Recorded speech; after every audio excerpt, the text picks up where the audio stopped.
em, lo recibí las pruebas y el fin de semana, que es fin de semana largo, me voy a dedicar a revisarlo y ahí vamos a subir las notas y el próximo lunes le echamos una miradita a las principales cosas que hay que corregir. ¿Mm?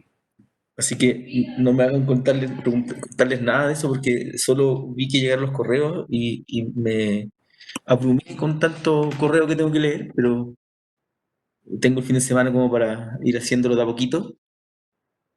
Así que, Profe, sea piadoso. Los del otro lado, de la otra sección, nunca habíamos hecho ningún escrito, no tenemos cero experiencia. ya. Lo bueno, lo bueno es que al menos los apuntes, había modelos de escrito, y como voy a trabajar con los apuntes, Sí, debo decir que eso me salvó bastante. sí, pues sí, yo lo hice pensando en eso. O sea, les puse cosas para que no se complicaran con eso. Vamos a ver qué tal nos va, vamos a ver qué tal nos va. ¿Mm? Pero la idea es que vayan soltando la mano porque finalmente el derecho procesal es la manera en que se comunican los abogados con los jueces, desde el punto de vista de los actos de comunicación. En la manera en que los abogados se comunican con los jueces, entonces hay que tratar de generar un diálogo ahí. Ya. Hoy día voy a terminar todo para que el lunes empecé, o sea, el miércoles de la otra semana, empecemos ya con el juicio ordinario y le demos y lo saquemos rápido porque esto es lo que esto es lo más importante. Hoy día vamos a pasar y mandé un PowerPoint, está hecho por mí, así que no tengan tanta fe, no soy un experto en PowerPoint, así que voy a grabar la reunión y se lo mandé a Montserrat junto con las clases que faltaban y lo puse también en Educandos. ¿Estamos?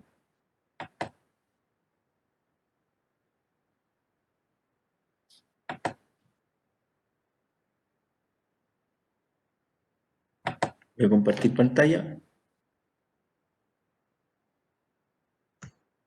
Lo que habíamos dejado pendiente son las medidas precautorias. Estas, como pueden ver ustedes, se podían eh,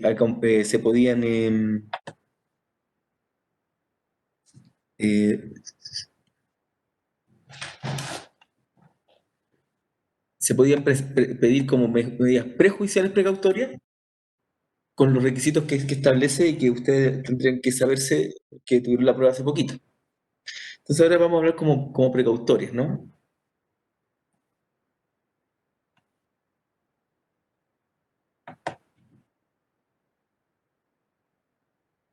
Mi idea es que de aquí a las 5:30 tengamos esto pasado y cerremos todo. Las precautorias son las providencias pronunciadas por el tribunal, es entonces un acto jurídico procesal del tribunal, a petición del sujeto activo del proceso, en este caso solo el demandante, que tiene por finalidad asegurar el resultado de la pretensión hecha valer cuando se ha demostrado durante el curso del procedimiento la apariencia o verosimilitud de la existencia de la pretensión cuya satisfacción se pretende. Esta definición es del profesor Cristian Maturana Níquel. Yo la saqué de un libro que tiene Cristian Maturana, que es uno de los profesores más destacados que tiene la Universidad de Chile en materia procesal. Eh, em, entonces, es compleja la definición en términos, mire, fíjese lo que dice, se ha demostrado durante el proceso la apariencia de verosimilitud de la existencia de la pretensión. ¿Qué significa esto en español? Que existen altas posibilidades de que la demanda prospere. Existen altas probabilidades de que usted gane el juicio. Entonces, si usted suma que existe altas posibilidades que gane el juicio, pero además sabe que el sistema judicial se toma su tiempo para poder determinar estas cosas, hace necesaria que se tomen estas medidas para asegurar la finalidad del resultado de la pretensión. Entonces, en aquellos casos donde la verosimilitud de la pretensión es posible y que exista el peligro de que ella pueda ser burlada antes de la dictación de la sentencia definitiva.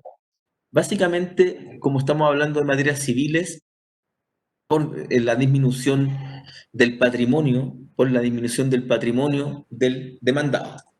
No nos sirve nada una sentencia muy linda si no tenemos con quién, cómo hacerla efectiva. Tienen 10 características y que las vamos a ir viendo que las vamos a ir viendo juntos. Recuerden que hay que trabajar con el código. Estas están reguladas en el artículo, desde el artículo 290 hasta el 302.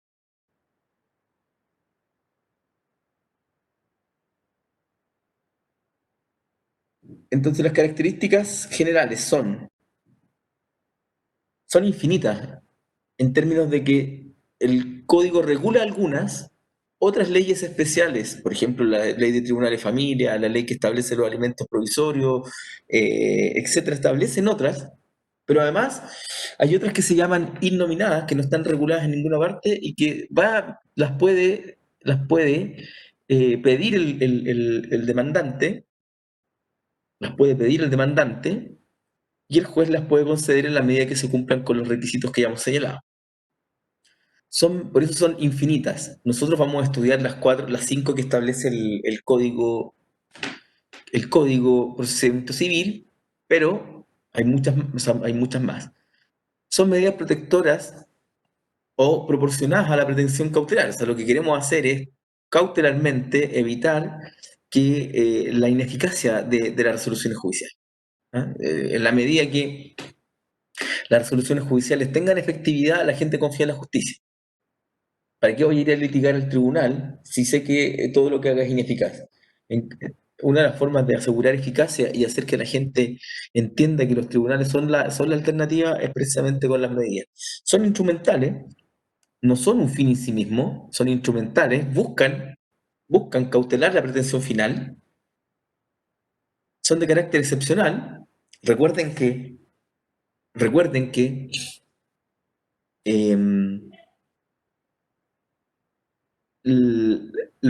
todas las personas, ustedes lo deben estar viendo en el derecho civil, responden cuando realizan contratos, etcétera, o cuando se generan obligaciones de carácter civil, responden con su derecho de prenda general, es decir, con todo su patrimonio. Entonces, lo normal es que usted responda con su patrimonio, pero excepcionalmente nosotros podemos ciertos bienes de ese patrimonio distraerlos para asegurar la acción, en la medida que probemos, como lo hemos señalado, en la medida que lo veamos. Que existe la posibilidad de que usted va a ganar el juicio y además que el patrimonio del demandado no va a responder. Se establecen en la medida que sean necesarias para prevenir el peligro en la demora del proceso para que se burle su eficacia. Esto es lo que lo van a encontrar en otros libros, a los que les gusta profundizar estos temas, en latín como el peliculum in mora, peligro de la demora. Usted demanda hoy día, pero el proceso se torna lento, hay apelaciones, hay revisiones, y un proceso civil de un juicio ordinario puede durar un par de años. Entonces, periculum in mora. Son esencialmente provisionales, así lo dice la ley. Artículo 301. Todas estas medidas son esencialmente provisionales. En consecuencia, deberán hacerse cesar cuando desaparezca el peligro que se ha procurado evitar o cuando se otorguen cauciones suficientes. Es decir, cuando el demandado diga, ¿sabe qué? No se preocupe, si pierdo voy a pagar y aquí con esto aseguro. Artículo 301.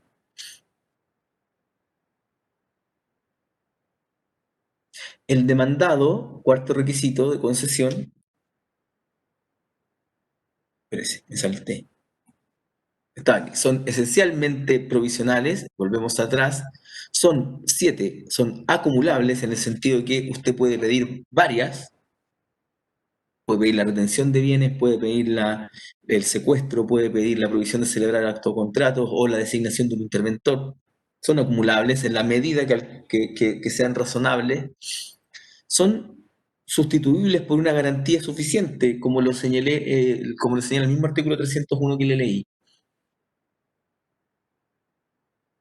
y deberán hacerse cesar siempre que desaparezca el peligro o que se otorguen cauciones suficientes. Pueden tener carácter de prejudiciales, esto ya lo estudiamos la clase pasada, artículo 279, podrán solicitarse como medidas prejudiciales las precautorias del título quinto, que son las que estamos estudiando ahora,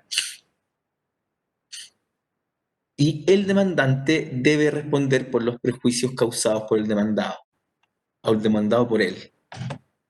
¿Mm? ¿Por qué? Porque hay que tratar de cuidar y evitar la litigación de mala fe.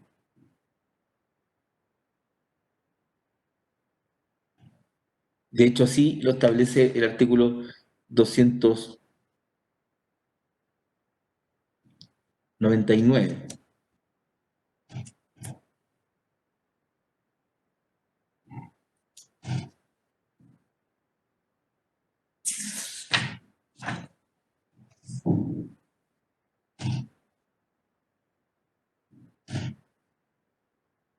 Artículo, perdón, 298. Las medidas que se trate de este título se limitarán a los bienes necesarios para responder y podrá el tribunal, cuando lo estime necesario, y no tratándose de medidas expresamente autorizadas por la ley, exigir caución al actor para responder de los perjuicios que se originen. Entonces, el demandante tiene la obligación de responder de los perjuicios que origine cuando pida cauciones, cuando pida estas medidas precautorias, perdón. ¿Cuáles son sus requisitos de concesión? Primero, debe existir una solicitud de la parte activa para que se pueda decretar esta medida. Artículo 290. Para asegurar el resultado de la acción, puede el demandante en cualquier estado del juicio, aun cuando no esté contestada la demanda, pedir una o más de las siguientes. Pedir una o más de las siguientes. Segundo requisito, entonces, debe existir una demanda deducida por el actor. Se ha planteado alguna discusión doctrinal que ya está superada en términos si debíamos esperar que el sujeto demandado estuviera emplazado, en términos de que estuviera notificado y además que hubiese transcurrido el plazo para que él contestara la demanda, que es de 15 días para contestar. La doctrina ha señalado que es peligroso esperar 15 días para poder solicitar la precautoria y que el requisito es, la norma es clara, en el sentido que dice, aun cuando no esté contestada la demanda, eso da cuenta que basta con que usted presente la demanda y en el mismo acto o en uno posterior, usted puede ya presentar la medida precautoria.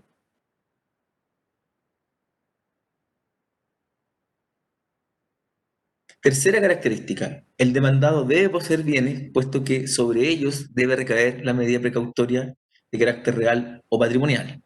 Recuerden, alumnas y alumnos, que la palabra real viene del latín res, que significa cosa. ¿Mm? En materia civil vamos a hablar mucho de los derechos reales, van a hablar, básicamente real no es que se refiere a la existencia, sino que al latín, a la palabra res, que significa cosa. ¿Mm? Entonces, esto está pensado para quien tiene un patrimonio, porque respecto de bienes determinados van a caer las precautorias. Cuarto requisito de concesión. El demandado no debe poseer bienes suficientes para los efectos de responder respecto de la sentencia definitiva que se dicte en su contra al término del proceso.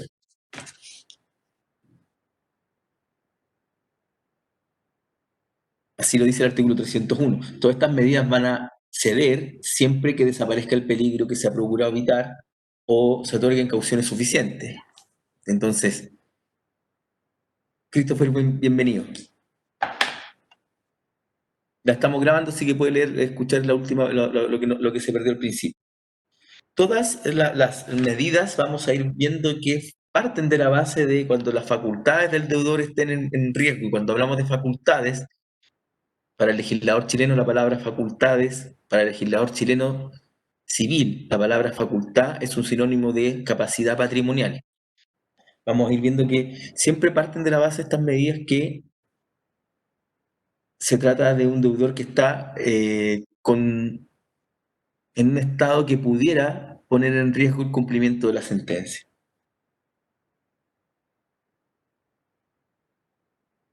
Fíjese el artículo 295, al tratar la retención de dineros o cosas muebles, dice,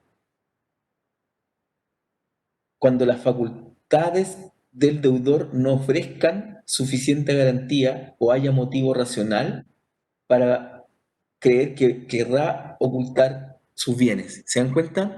Esto es el peligro in mora, el peligro de la demora. O sea, estamos viendo que el sujeto está en una situación compleja. El demandante debe acompañar comprobantes que constituyen a lo menos una presunción grave del derecho que se reclama. Artículo 298.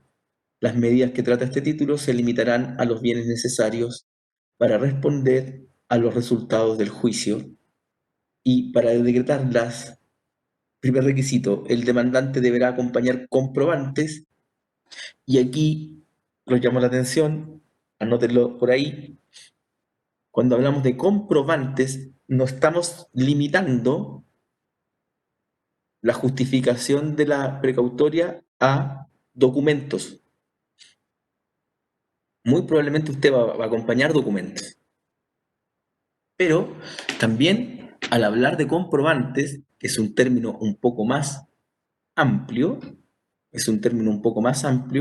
el legislador está pensando en que usted puede acompañar cualquier antecedente probatorio que justifique que usted va a obtener en juicio.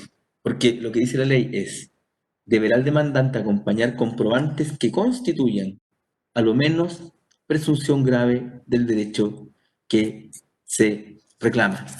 La expresión presunción grave del derecho que se reclama hay que ligarla con el valor de las presunciones. La presunción es una forma de analizar la prueba y que nos puede llevar a concluir, y por eso es presunción grave, de que efectivamente usted al final del juicio va a ganar. Entonces, es un documento, es un antecedente, es un testimonio, es cualquier elemento probatorio que el juez, al mirarlo, pueda decir, sí, este juicio va a terminar en favor del demandado, del demandante.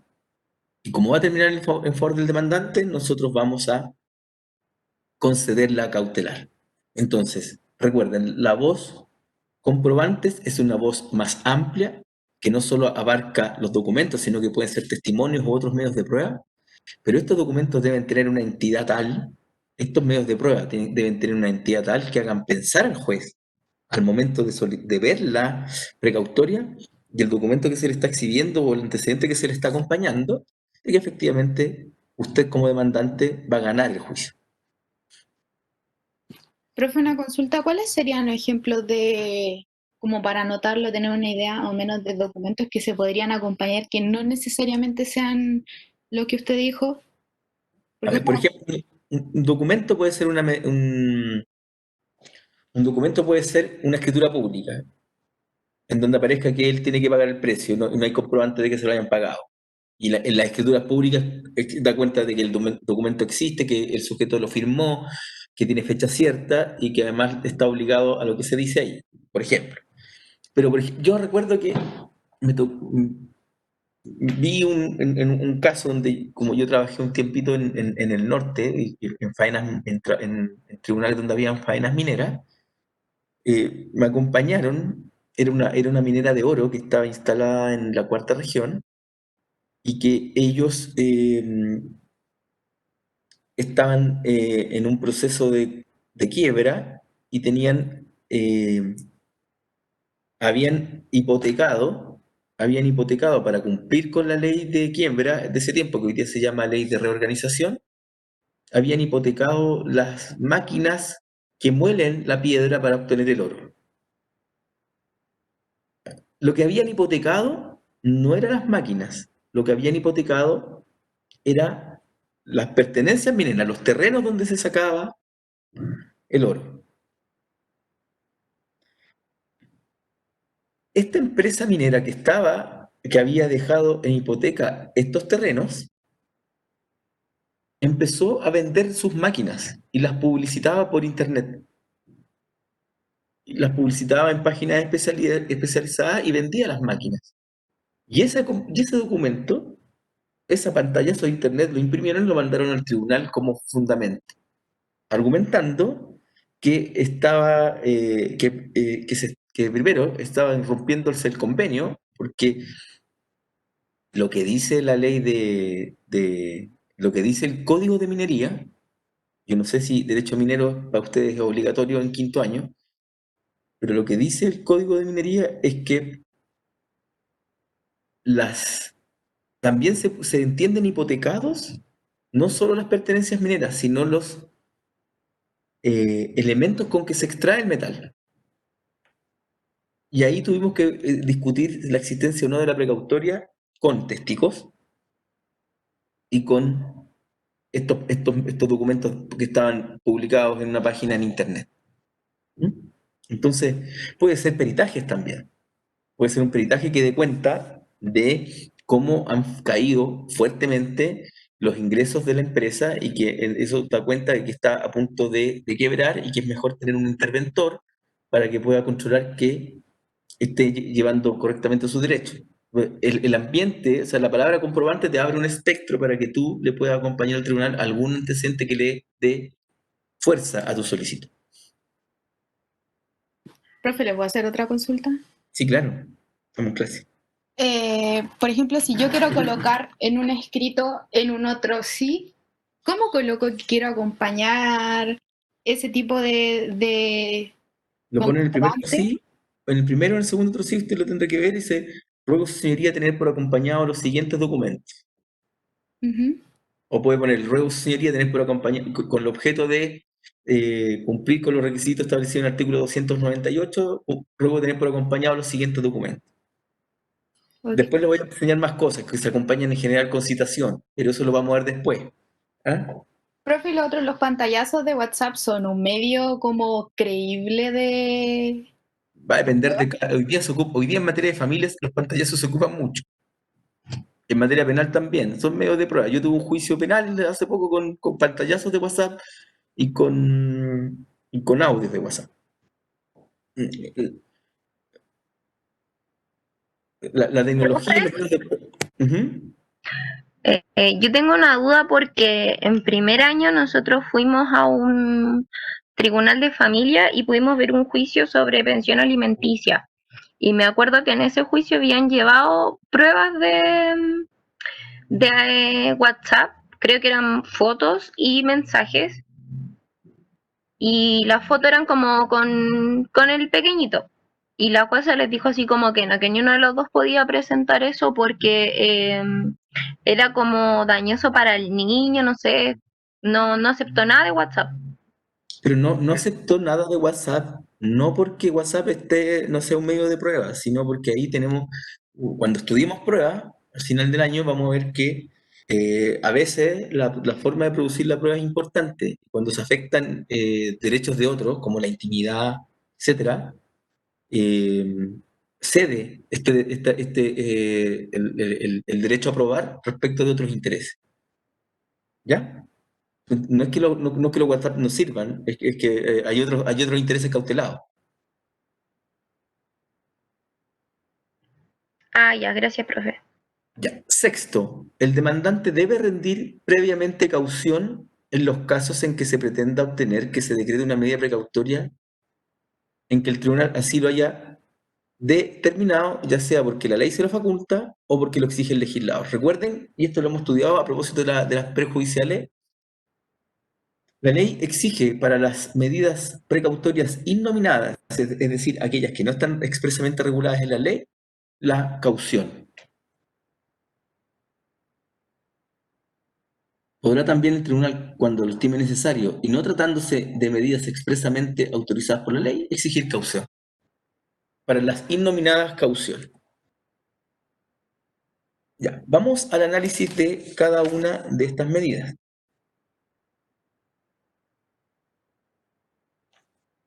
Están enumeradas en el artículo 290 del Código y son el secuestro de la cosa que es objeto de la demanda, el nombramiento de uno o más interventores, la retención de bienes determinados y la prohibición de celebrar actos o contratos sobre bienes determinados. La primera entonces es el secuestro de una cosa. Está regulado en el artículo 290 y 291. El secuestro es el depósito de una cosa que se disputan dos o más individuos en manos de otro que debe restituirla al que obtenga una decisión en su favor. Entonces, si estamos en un juicio demandando respecto de una determinada cosa, podemos pedir que ninguno de los dos la tenga. En este caso, si la tiene el demandado, se la vamos a pedir y que la deposite en la tenga un tercero.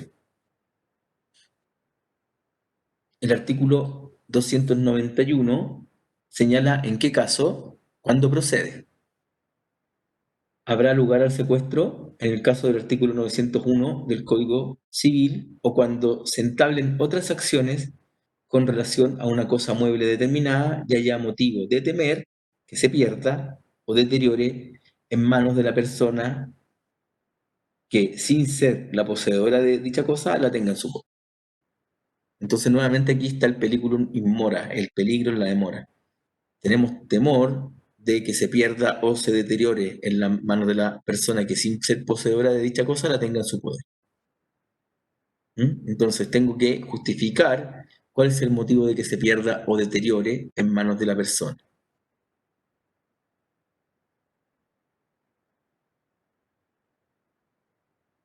En el caso del artículo 901 del Código Civil, ¿a qué se refiere este caso? Se refiere a la acción reivindicatoria. La acción reivindicatoria. La acción reivindicatoria es una acción que pretende el dueño contra quien posee la cosa. El dueño no poseedor versus el poseedor que no es dueño. ¿Mm? Ojo que está pensado para cosas muebles. ¿Mm? También está pensado para cuando se entablen otras acciones en relación a una cosa mueble determinada. Por ejemplo, hay un contrato que se llama el contrato de comodato. El comodato es un préstamo de uso. Usted le puede prestarle el uso a una persona de una cosa. Desde, por ejemplo, le presto un auto. Usted ya tiene un comodato. Le presto la máquina de cortar pasto, lo que sea. Son préstamos de uso. No le transfiere el dominio, le entrega la cosa para que él pueda ocuparla. Es un préstamo gratuito incluso, y él tiene la obligación de devolver. Puede ser que él no quiera devolver, entonces usted va a estar disputándola, va a pedir que va a presentar la demanda para poner fin al contrato de comodato, y esta persona puede no cuidar la cosa y objeto de evitar que se pierda o se deteriore en manos de la otra persona, pedimos el comodato. Pedimos, perdón, la precautoria de secuestro de la cosa. El procedimiento aplicable es similar a los de juicio ejecutivo. Usted va a pedir que vaya un receptor judicial, una vez que ha sido concedida la medida, se le entregue la cosa por parte de quien la tiene y se le entregue a un tercero que va a quedar como depositario. A un tercero que va a quedar como depositario.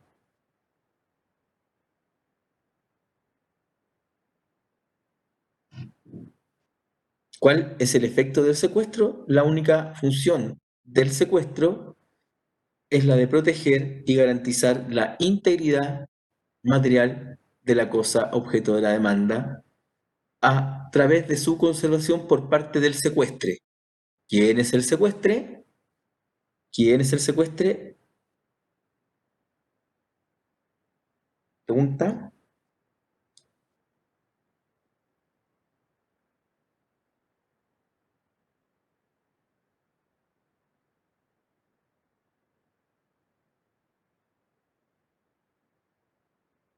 el secuestre es a quien se le deposita la cosa. Muy bien, Ramírez.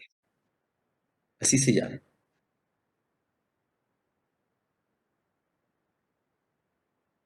El secuestre es quien va a recibir la cosa y cuando el tribunal le ordene se la va a entregar a quien gane el juicio. Segunda medida precautoria, nombramiento de uno o más interventores. Nombramiento de uno o más interventores, regulado en el artículo 290, 293 y 294 del Código de Procedimiento Civil.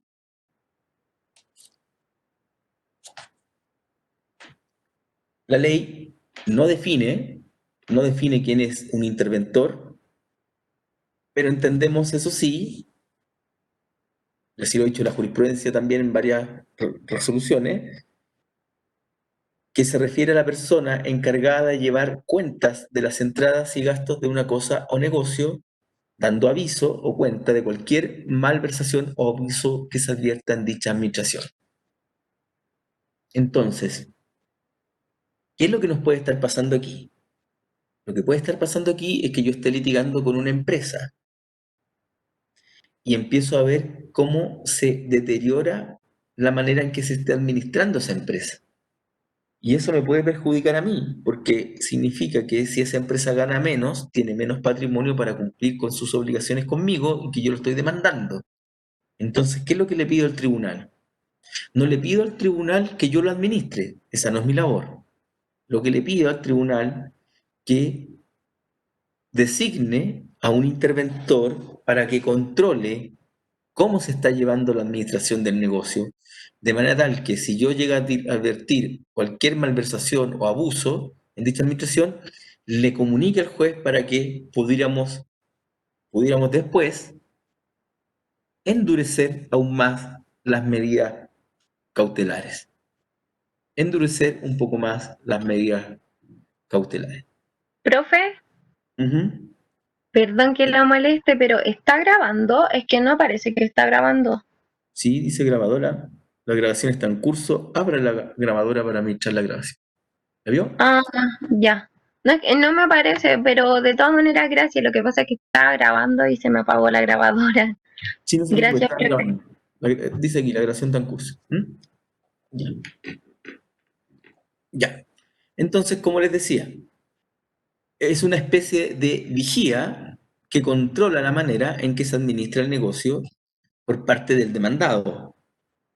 Y por ello, no tiene por objeto esta medida cautelar privar al demandado de ninguna de las facultades de dominio, ni menos de las facultades de administración de su propio negocio. Lo que hacemos es controlar que haga las cosas bien para evitar cualquier malversación o abuso que se advierta en la administración.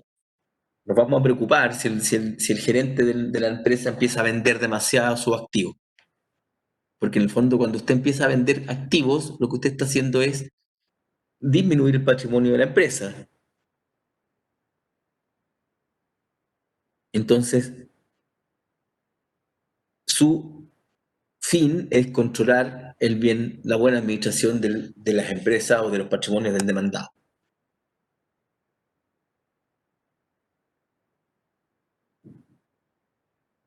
¿Cuántos se puede nombrar? Porque dice el nombramiento de uno o más interventores.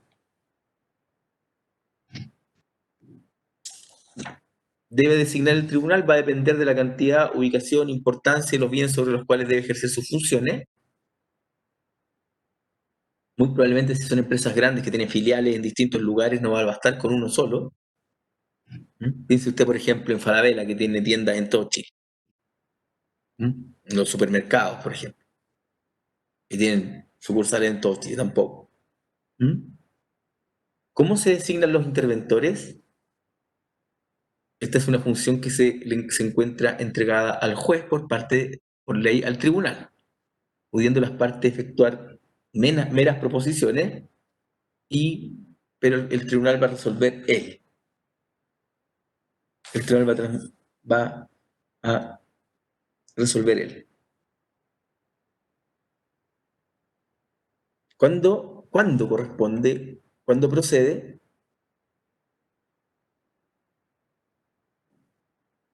La ley pone varios casos, el artículo 293.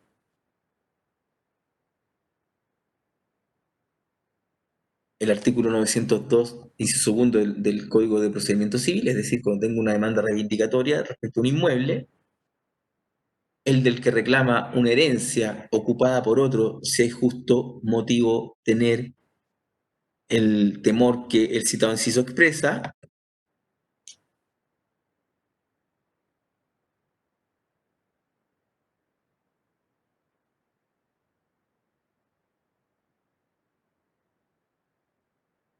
Esta acción se llama acción de petición de herencia y no es más que una acción reivindicatoria de la herencia. Es la misma acción reivindicatoria del artículo 902 del Código Civil. ¿Mm? Y también nos estamos a la hipótesis en que tengamos el temor de que se quiera la herencia hacer disminuir su capacidad patrimonial de lo heredado y por eso se puede pedir el nombramiento del interventor. El tercer caso es el caso del comunero o socio que demanda la cosa común o que pide cuentas al comunero o socio que administra. Está pensando para situaciones de tanto el comunero, está hablando de la comunidad, que es un cuasi contrato que está regulado en el Código Civil, o socio, está pensando ya en una sociedad, es decir, una persona jurídica que está compuesta por varias otras personas, de las cuales son dueños dos o más personas, y podemos estar que el comunero o el socio esté demandando la cosa común o está pidiendo cuentas al comunero o socio que administra, y tenemos dudas de la manera en que está llevando adelante la administración. En ese caso, podríamos llamar a un interventor para que, como les dije, controle, vigile que la administración se esté llevando de buena manera.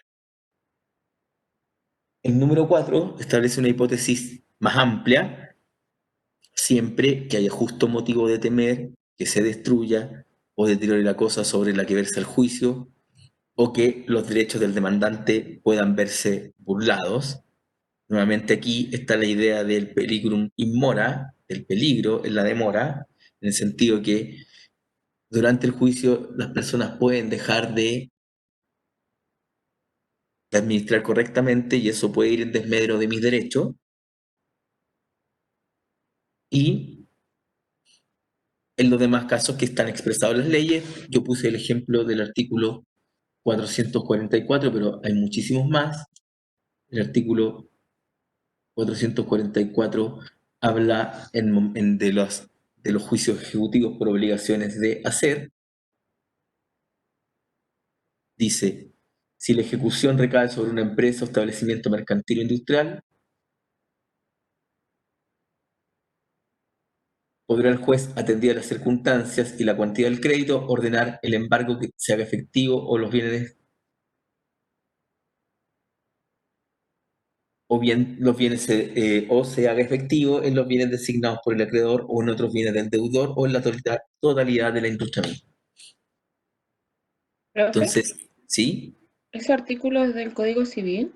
No, Código de Procedimiento Civil. Ahí dice CPC. Ah, lo confundí, perdón. CPC.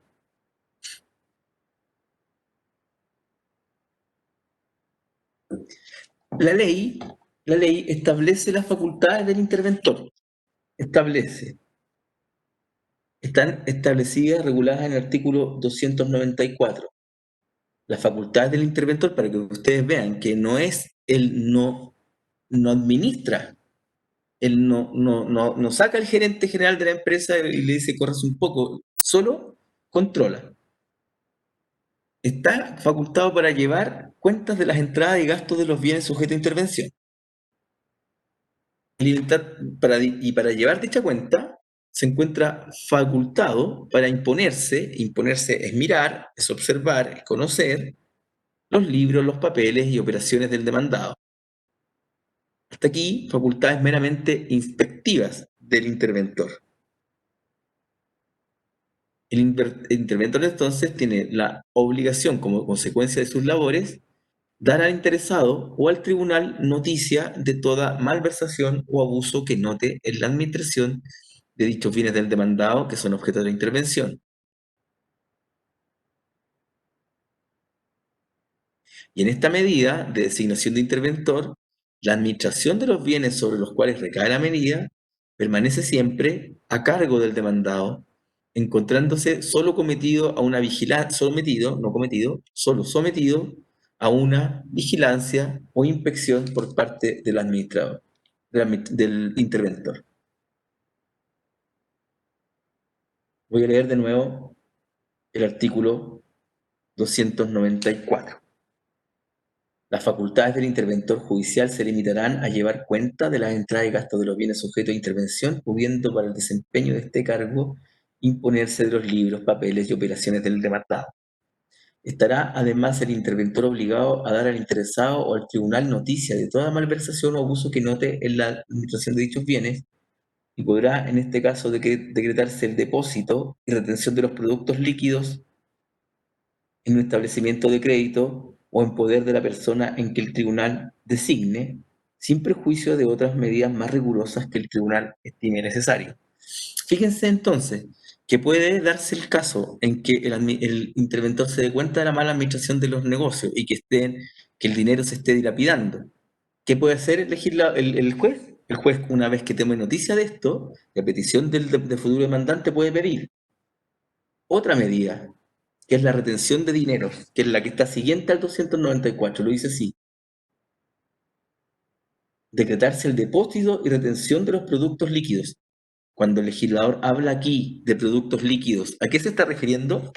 ¿Qué creen ustedes que significa los productos líquidos?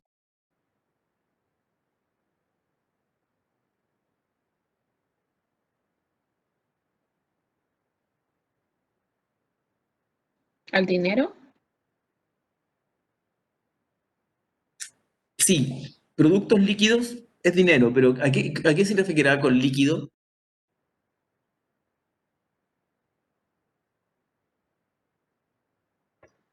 Profe, no sé si estará bien, pero es como después de impuestos y esas cosas, ¿o no? Es como parecido al sueldo bruto y sueldo líquido. Exacto, es después de, en materia contable, usted va a descontar los costos. El producto líquido es, o sea, si yo compré una manzana en 20 y la vendí en 40, el producto líquido es 20. Si yo vendo, si O para... sea, ¿Mm? profe, que entonces lo que va quedando como en la caja, en el Es la fondo, lo que está ganancia. disponible Es la para ganancia. gastar. Es la ganancia, hay que descontar los costos. Si yo vendo sillas y las vendo 100 pesos, pero cada silla me cuesta 80 por producirla, contado todo, publicidad, el pago de las cotizaciones de los empleados, etcétera, yo tengo que retener los productos líquidos que son 20, no 100. ¿Mm? Y retención de los productos líquidos, y esos los tenemos que depositar en un establecimiento de crédito o en poder de la persona que el tribunal designe. ¿Mm? ¿Se dan cuenta? En el fondo lo que hace el legislador es pongo a alguien a controlar la manera en que se está realizando el negocio. ¿Ya? Me doy cuenta, el interventor me da cuenta de los abusos o las malversaciones. Automáticamente le surge la alternativa al demandante, que primero había partido con la designación de interventor, de pedir una medida un poco más dura, que es la retención de esos dineros, de las ganancias, en una empresa de crédito o ante un tercero. Realmente lo que vamos a hacer es depositarle en un banco. ¿Mm? Vamos a tratar de depositarle en un banco, en la cuenta corriente del tribunal, pero vamos a asegurarnos que el sujeto no siga perdiendo dinero. ¿Mm?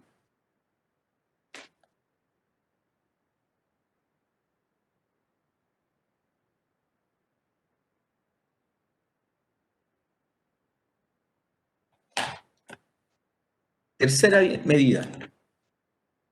Tercera medida.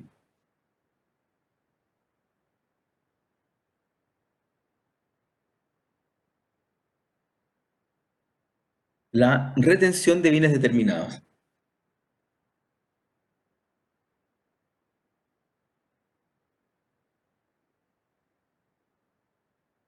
Esta medida cautelar tiene por objeto asegurar el cumplimiento efectivo de la sentencia mediante el incautamiento de bienes determinados del demandado, impidiendo su enajenación. Aquí ya nos estamos poniendo un poco más, como ustedes pueden ver, más firmes con las medidas.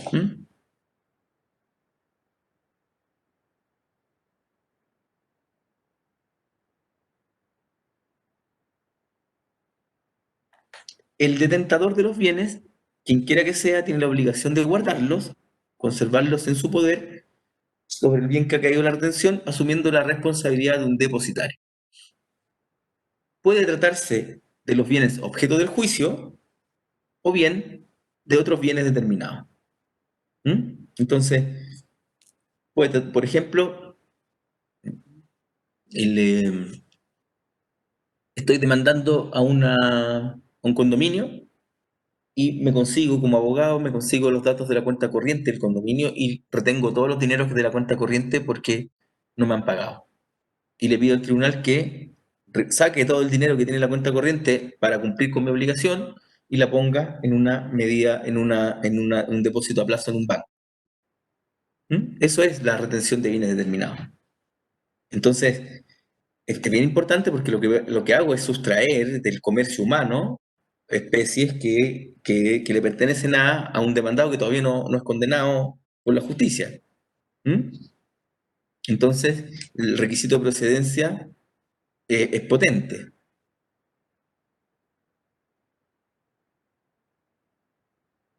¿Cuál es el requisito de procedencia? ¿Cuándo es?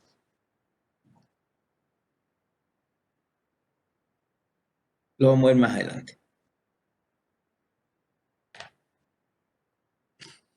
Respecto a su procedimiento, podemos hacer que el mismo demandado quede con la cosa.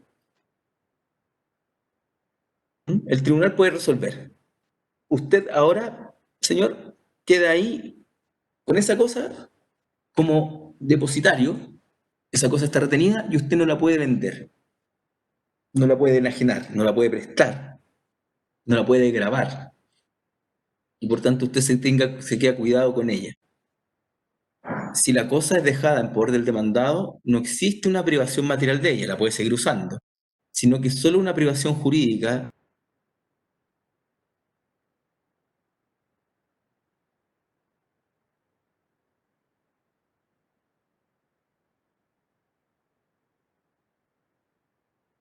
Quesado y tiene pena de cárcel, tiene las mismas penas que la estafa, aquella persona que le han encargado ser depositario de la cosa, aun cuando sea suya, y la distrae y la enajena. Entonces, puede quedar en manos del demandante o puede quedar en manos del demandado. Cuando queda en manos del demandado, lo que hacemos es una privación de carácter jurídico, porque él, pese a que la tiene y la puede usar, no puede disponer de ella. Si bien el demandado no deja de ser poseedor de la cosa, no puede disponer de ella y responde de culpa grave, y ustedes saben que la culpa grave se asimila al dolo conforme a nuestro Código Civil, respecto de la mantención y cuidado de la cosa retenida. Y como les digo, en caso de que el demandado disponer es transferir el dominio de la cosa retenida, incorrerá en el delito de depositario alzado y, como les dije, tiene las penas de la estafa.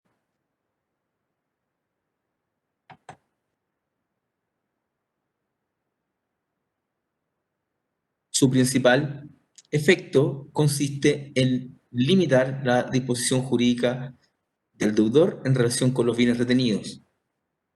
¿Cuándo se aplica esta medida? Lo dice el artículo 275.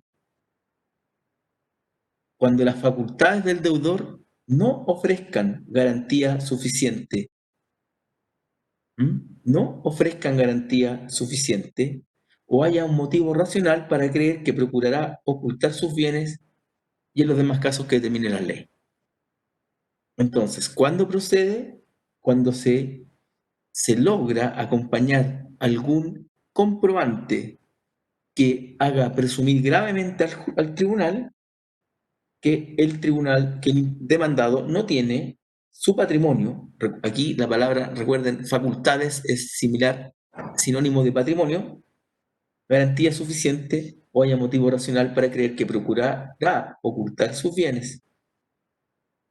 El artículo 295 también permite ordenar al tribunal que si son valores, cuando estamos hablando de dinero o títulos representativos de dinero, que estén retenidos, se trasladen a un establecimiento de crédito o de la persona que el tribunal designe cuando lo estime necesario para la seguridad de dichos valores. ¿Estamos?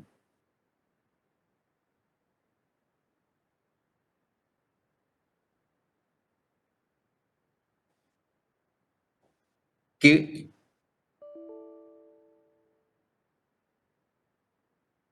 última medida?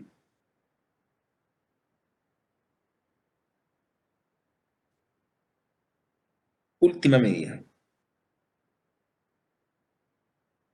Prohibición de celebrar actos o contratos sobre bienes determinados. Aquí lo que estamos haciendo es sustraer del comercio humano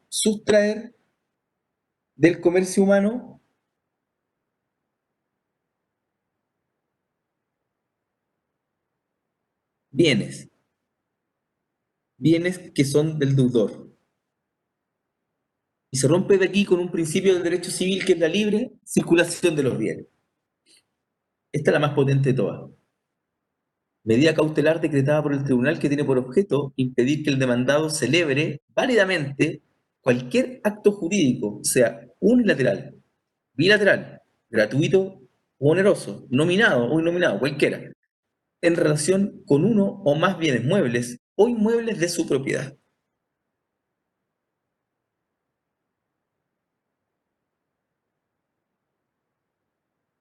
Nuevamente, el legislador parte de la base de una disminución preocupante, peligrosa del patrimonio del deudor, que habilita a una medida tan drástica como esta, que es sacar del comercio humano un conjunto de bienes para responder de las resultas del juicio. Así lo dice el artículo 296, que repite un poco el artículo 295.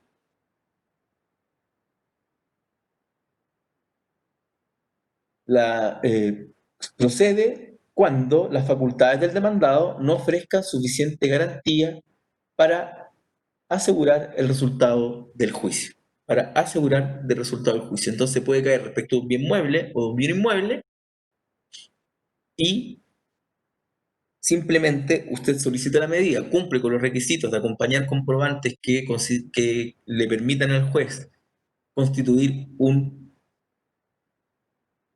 presunción grave del derecho que se litiga, es decir, lo que llaman los latinos aroma de buen derecho o fumus de boni iuris, y explicando además que las facultades del deudor están debilitadas.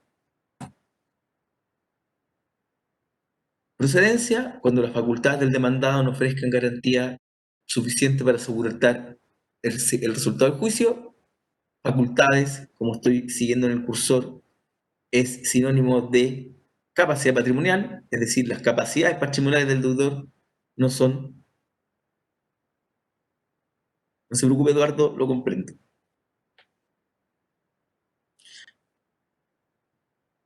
¿Cómo procede la medida?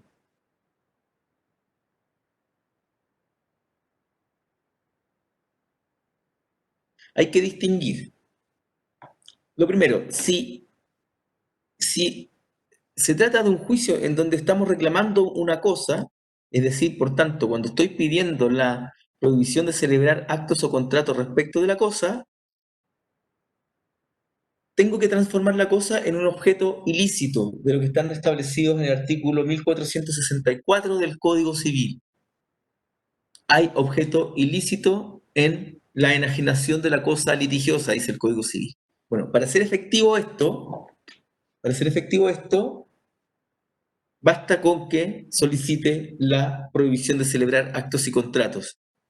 Y en este caso no tengo que probar nada más. Basta con el hecho que estoy presentando una demanda respecto de una cosa para que, al ser considerada una cosa litigiosa, el juez me la conceda. En el caso en que cuando esté pidiendo la prohibición de celebrar actos sin contrato respecto de una cosa que no sea litigiosa, tengo que cumplir con los requisitos que están en el artículo 298, acompañar comprobantes que constituyen a lo menos presunción grave del derecho que se reclama, etc. El procedimiento es, se solicita la medida, el juez la ordena y respecto del demandado, una vez notificado, este ya debe cumplirla. La pregunta es, ¿qué pasa con los terceros? Porque podemos tener un demandado de mala fe que sabe que ya se ordenó la prohibición de celebrar actos y contratos y en el intertanto pueda venderle igual y puede afectar a terceros que están de buena fe y que carecen de conocimiento de esto. Entonces, respecto de terceros hay que distinguir respecto de la naturaleza del bien incautado. Respecto de si el bien ordenado precautorial es un inmueble, el artículo 297 dice: cuando la prohibición recaiga sobre bienes raíces, se inscribirá en el registro del conservador respectivo y sin este requisito no producirá efecto respecto de terceros. Entonces, ¿cómo operamos para que el deudor no reaccione? Solicitamos la precautoria, el tribunal la ordena, se le notifica, corro al conservador, la inscribo. Una vez que ya está inscrita, los terceros no pueden reclamar. Respecto de los muebles, hay que subdistinguir. Hay algunos muebles, por ejemplo, los vehículos tienen un sistema registral especial. Es el Registro Nacional de Vehículos Motorizados, que depende del registro civil. Y usted lo que tiene que hacer es conseguir la orden y correr al registro civil para inscribirla. Si es que eso no ocurre, que es respuesta a la generalidad de las cosas muebles del mundo, el artículo 297 nos da está mal citado el artículo, es el artículo 297, inciso segundo, dice: cuando la precautoria verse sobre cosas muebles, solo producirá efecto respecto de los terceros que tengan conocimiento de ella al tiempo del contrato. Es decir, vamos a tener que probar, si es que alguna vez queremos hacer efectiva la precautoria, que este sí sabía. En este caso, la ley hace responsable del fraude al demandado, que deberá pagar los prejuicios si ha procedido de mala fe, es decir, sabiendo que estaba la orden de precautoriar, realiza igual cualquier acto que disponga del bien o produzca una limitación de su dominio.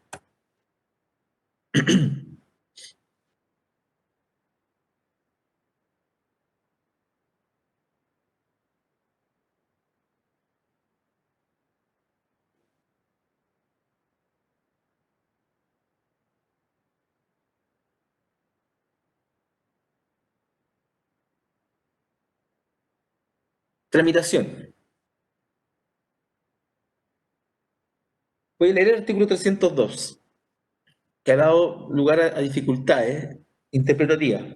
El artículo 302 dice: el incidente que den lugar a las medidas que trata este título se tramitará conforme a las reglas generales y por cuerdas separadas. Es decir, se trata de un incidente que no... Esto dio lugar a entender que, fue una tesis que ha ido siendo abandonada por la doctrina y por la jurisprudencia, que en un primer momento reaccionó diciendo: esto es un incidente y por tanto el que solicita la medida tengo que darle traslado para que él se oponga y después abrimos un término probatorio y luego resolvemos si concedemos la medida. Comprenderán ustedes que eso burla todo el sistema proteccional, Pero la idea es cumplir la medida y luego avisar de esta para que intente reaccionar, y cuando él intente reaccionar, ahí generamos el incidente. Por eso, nuestra jurisprudencia y la mayoría de la doctrina sostienen que la solicitud de medida precautoria debe resolverse de plano. Les pido que se recuerden de lo que estudiamos el semestre pasado. De plano es que no le damos conocimiento al demandado. No le damos conocimiento al demandado. Le decimos sí o no sin preguntarle al demandado. Y que la tramitación, conforme a las reglas de los incidentes de la que habla el artículo 302, por cuerdas separadas y con las reglas generales, se refiere al hecho en que una vez que se cumplió la medida, retuvimos los bienes, celebramos la prohibición de celebrar acto de contrato, una vez que el demandado se da cuenta y quiere reclamar diciendo que no corresponde, que él tiene solvencia, que su patrimonio es suficiente, etc., ahí hacemos un incidente. Pero primero, para asegurar los derechos del demandante, primero cumplimos la medida y después nos discutimos si la damos vuelta. Entonces, el alcance del inciso el alcance de esta regla es esa. Primero la medida se consigue de plano, se cumple y luego se notifica. El artículo 302 establece una situación relativamente distinta. Dice, podrán, sin embargo, llevarse a efecto dichas medidas antes de notificarse a la persona contra quien se dictan, siempre que existen razones graves para ello y así el tribunal lo ordene. Transcurridos 5 días sin que la notificación se efectúe, quedarán sin valor las diligencias. El tribunal podrá ampliar este plazo por motivos fundados. Entonces, ¿qué es lo que nos dice la ley? La ley, usted le puede pedir, y así lo tiene que hacer, tiene que pedir que estas medidas se realicen sin previa notificación. Entonces, cumplo la medida, después de cumplir la medida, tengo el plazo de 5 días del artículo 302 para notificar. La ley, el inciso final te dice, la notificación a que se refiere este artículo podrá hacerse por cédula, si el tribunal así lo ordena. Entonces, pido la medida, pido también en un otro sí, que no se notifique. ¿Para qué? Para darle eficacia a la medida. Cumplo la medida, instalo el interventor, hago la prohibición, hago la incautación de los bienes para ponerlo a disposición de un tercero. Cumplo la medida, la notifico dentro de los 5 días de cumplir la medida, cosa que él pueda reclamar. Esa es la lógica de la lectura del artículo 302.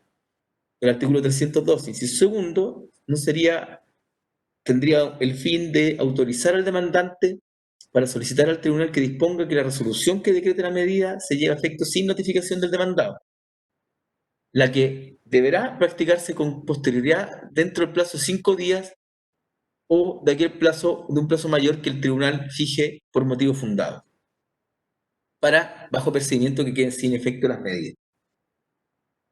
Entonces, raya para la suma. La presentamos, pedimos que no se notifique si que no se cumple. El tribunal la concede, no se notifican. La cumplo dentro del 5.º día, ampliable por motivos fundados. Una vez que cumplo la medida, la notifico y una vez que se notificada, el demandado le surge el derecho a presentar un incidente señalando que no se encuentran justificadas las causales que establece la ley para concesión de estas 4 medidas precautorias que hemos estudiado.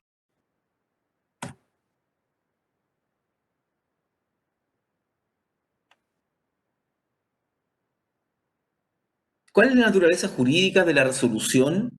¿Cuál es la naturaleza jurídica de la resolución que ordena? ¿Cuál es la naturaleza jurídica de la resolución que ordena la medida? ¿Es un auto o es una interlocutoria? ¿Una interlocutoria? Auto. Parece interlocutoria, pero en realidad es un auto. ¿Cuál es la diferencia entre el auto y la interlocutoria? Que la interlocutoria crea derechos definitivos para las partes y los autos no. No, ya. Entonces, si son esencialmente modificables las precautorias, ¿establecen derechos permanentes a favor de las partes? Ah, no, entonces un auto. Entonces, un auto. Todas estas medidas son esencialmente provisionales. En consecuencia, deberán hacerse cesar siempre que desaparezca el peligro que se ha procurado evitar o se otorguen cauciones suficientes. No hay duda entonces No obstante que la jurisprudencia ha sido bamboleante, ¿qué es un auto? Porque nunca establece derechos permanentes a favor de las partes. Ahí está la norma. Deberán hacerse cesar tan pronto desaparezca el peligro que se ha procurado evitar o se otorguen cauciones suficientes. Una última cosa. Recuerden que es obligatorio acompañar comprobantes que constituyan a lo menos presunción grave del derecho que se reclama. ¿Qué pasa cuando el solicitante no tiene estos documentos? ¿No la puede pedir? El artículo 299 nos da una salida y con esto terminamos la clase. En casos graves y urgentes, podrán los tribunales conceder las medidas precautorias que se trata de este título, es decir, solo las nominadas, aun cuando falten los comprobantes requeridos por un término que no exceda 10 días, es decir, preséntela, concédala y le da 10 días para acompañar esos antecedentes.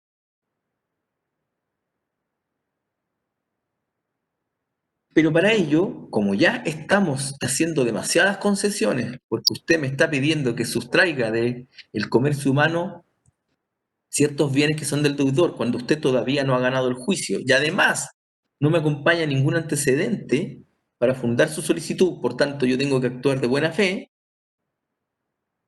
¿qué me dice el legislador? Ahora usted tiene que poner caución. Exigiendo caución para responder por los perjuicios que resulten. Y bajo el apercibimiento que estas medidas van a quedar sin efecto, canceladas, si no se renuevan de conformidad a lo establecido en el artículo 280. Es decir, si es que usted no las vuelve a reiterar y no cumple con acompañar los comprobantes.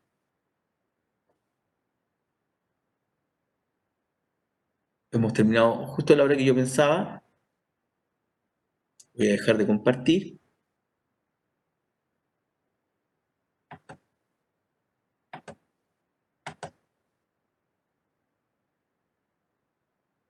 ¿Preguntas?